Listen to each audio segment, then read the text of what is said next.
Helen Gamboa hindi na nakatiis inamin ang totoong babaeng ni Tito Sotto.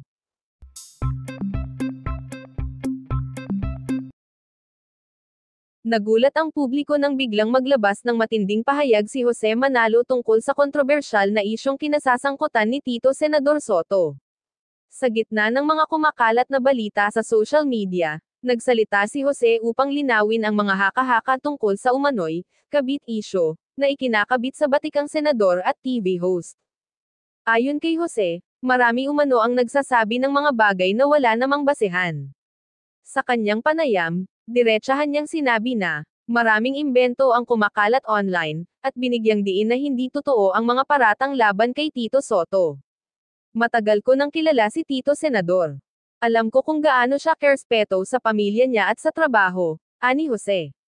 Dagdag pa niya, may mga tao raw na ginagamit ang pangalan ng mga personalidad para kumita sa views at likes. Minsan kasi, may mga taong gumagawa ng kwento para lang mag-viral. Kawawa naman yung mga taong nadadamay, dagdag pa ni Jose. Gayunman, umani ng iba't ibang reaksyon ang kanyang mga sinabi. May ilan na natuwa sa pagtatanggol ni Jose kay Tito Senador, habang ang iba naman ay nagsabing baka may mas malalim pa siyang gustong ipahiwatig sa kanyang mga pahayag. Hindi rin napigilan ni Jose na maglabas ng saloobin tungkol sa mga fake news na sumisira sa pagkakaibigan at reputasyon ng mga tao sa showbiz. Hindi biro yung ganitong intriga.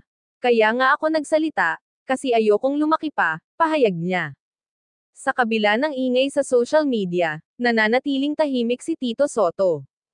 Ayon sa mga malapit sa kanya, pinili raw nitong huwag nang magbigay ng komento at mag-focus na lamang sa pamilya at pribadong buhay.